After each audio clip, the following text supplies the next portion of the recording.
Panira sa Barda, Jameson Blake, inisnab ni David Licauco.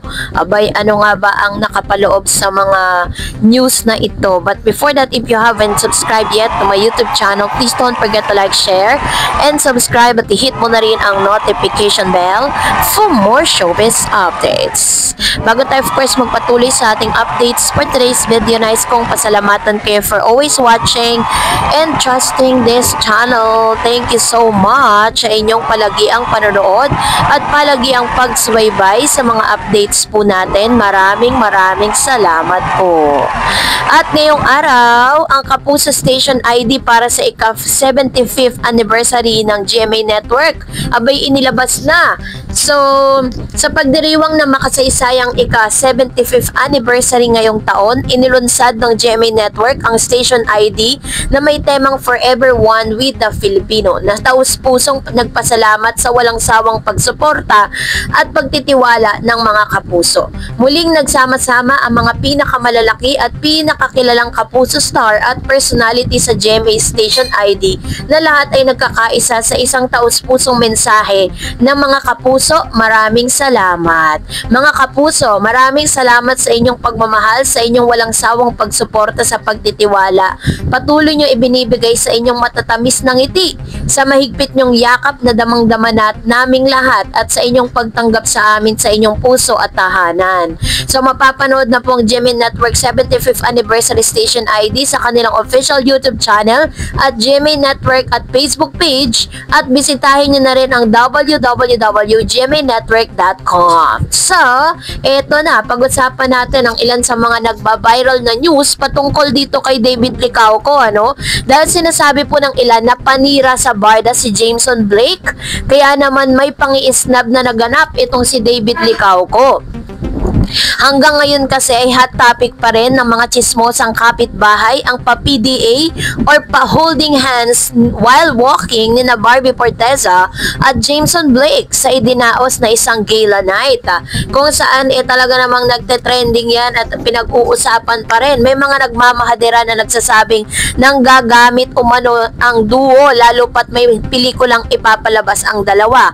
Ayon naman sa mga tweet ng mga tsismosang kapitbahay, imbyer na raw ang mga fans ng barda kay Jameson. Katunayan, may mga nagdadalawang isip na daw kung susuportahan nila ang black screening ng movie ni Barang dahil feeling nila ay panira ang kadate ng aktres sa kanilang mga idolo. Ito naman ang samot-saring reaksyon ng ilang mga netizen sa nasabing issue. Sabi dyan, kaloko ha, sobra namang obvious ang kanilang paandar.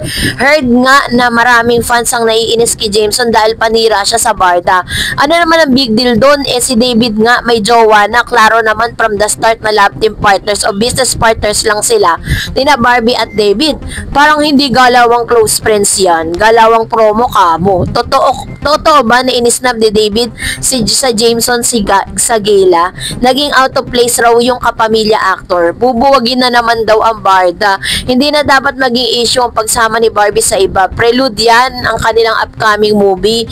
Need na mapag-usapan para umigay ang movie. So, yan ang ilan sa mga komento at ilan sa mga masasabi natin na talagang naging reaction ng mga netizen patungkol dito. Kasi may mga nagsasabi po kasi kung tutuusin na parang medyo off naman talaga na alam naman ni Jameson Blake na magkasama si Barbie Forteza at si David Licauco.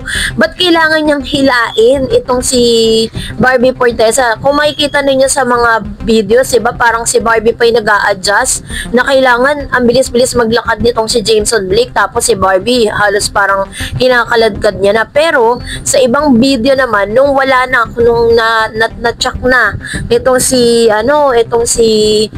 Jameson Blake na parang wala ng camera nakatutok, hindi na niya inalalayan si Barbie Forteza pagbaba ng hagdan.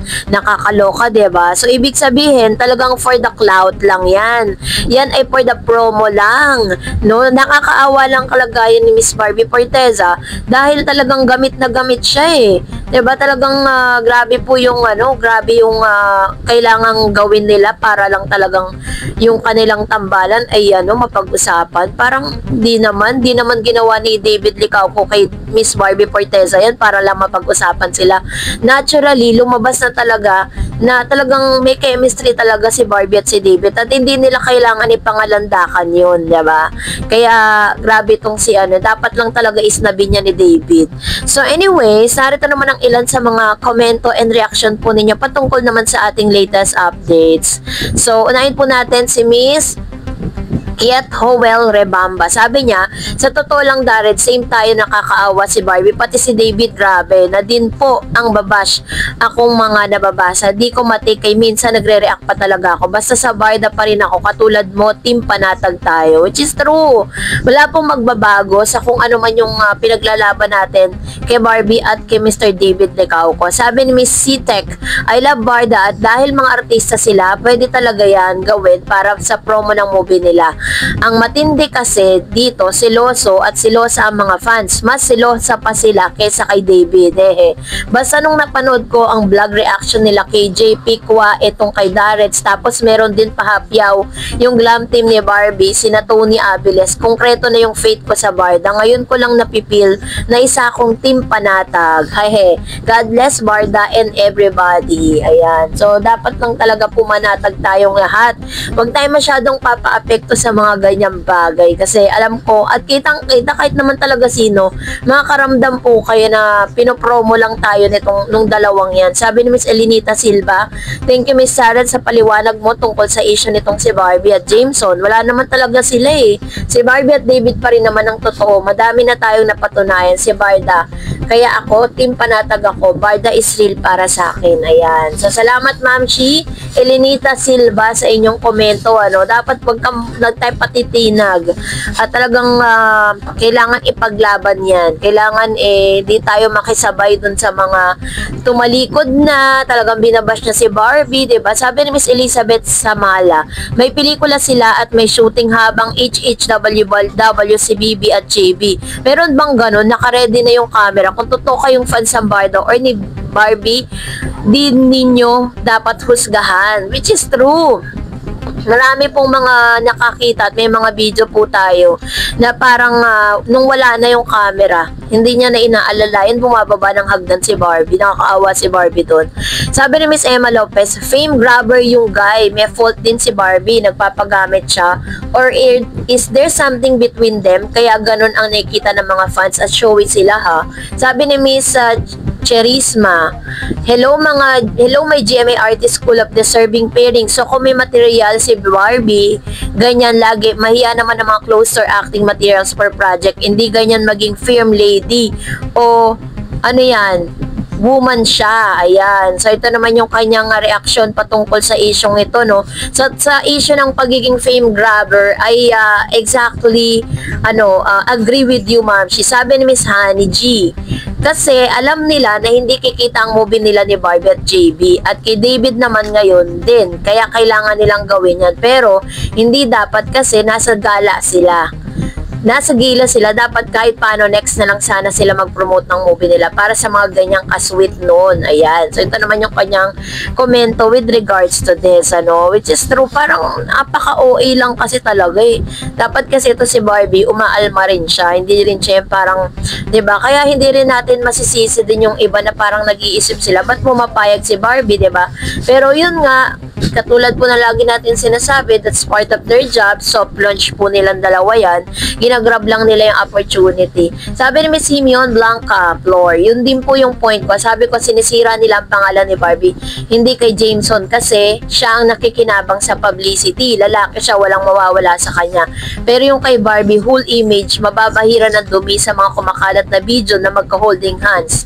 Samantalang yung leading man niya sa present movie ni Barbie, ganyan, parang sinasamantala ni Jameson ang pagkakataon para makilala siya. Isa rin po yan sa mga major reason, para mas makilala. Pagkatapos siyang yakapin ni Barbie dun sa napag-usapan na yun, tapos nagkaroon sila ng HHWW, diba? And then sabi ni Babesong, my take on the matter, Barbie Fortesa works so hard para marating niya her current status sa movie industry. Sana naman wag siyang gawing stepping stone ng iba dahil si Barbie Fortesa, siya mismo ang gumawa ng paraan para ma-improve niya her craft, which is true And sabi pa niya, itong new movie with JB, si JB ang may nag-benefits more dahil because of Barbie Fortesa. Some may disagree with me but the fact is clear. Barbie Fortesa is Barbie Fortesa. If the movie kumita or hindi, ano yan, talagang, alam mo, totoo yung sinabi niya si Barbie Fortesa po is talagang may pangalan na sa showbiz And then sabi ni Miss Mag Sumili, hinihilan niya si Barbie, hindi katulad ni David may paggalang. Totoo po yan. Sabi ni Miss Luby, thank you Miss sa paliwanag mo tungkol kay Barbie. Talagang, yan. Sabi naman ni Miss Lorna Mato, I love Bar the Love Team. Kung sa personal na life nila, hindi naman sila, wala po tayo magawa. Buhay po nila yan. Alam naman po natin this past birthday ni David Licauco, wala siya dito sa Pinas. Hindi siya nag-celebrate ang birthday niya dito. Dapat po naging masaya na lang po tayo. Kung makikita natin si Barbie, iba yung kasama. Support na lang po. Kung masaya si Barbie, dapat masaya na lang din tayo para sa kanya.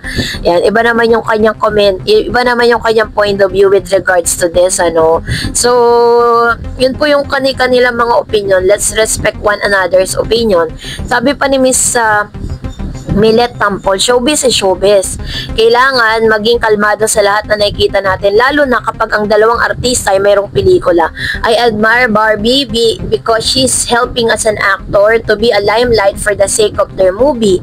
Wag na po tayo maging childish. Kung fan tayo ng Barda, let's stick to them. Tayo lang gumagawa ng gulo sa buhay nila natin. Let's support Barda forever. Ayan, tama naman po yun, sinabi ni Ma'am Shino. So, wag tayo masyadong ma-stress, maguluhan sa mga bagay-bagay dahil talagang nangyayari po yan. Hindi lang po kay Barbie at David Licauco nang gaganap yan. Marami mga artista nakakaranas niyan. And alam na ng mga tao yan. Kasi parang mina-mindset kasi nila yung mga tao na nakakita sa kanila, yung mga nakakapanood sa kanila, 'di ba? Kaya ganun po yung ginagawa nila. And that's really part of their job.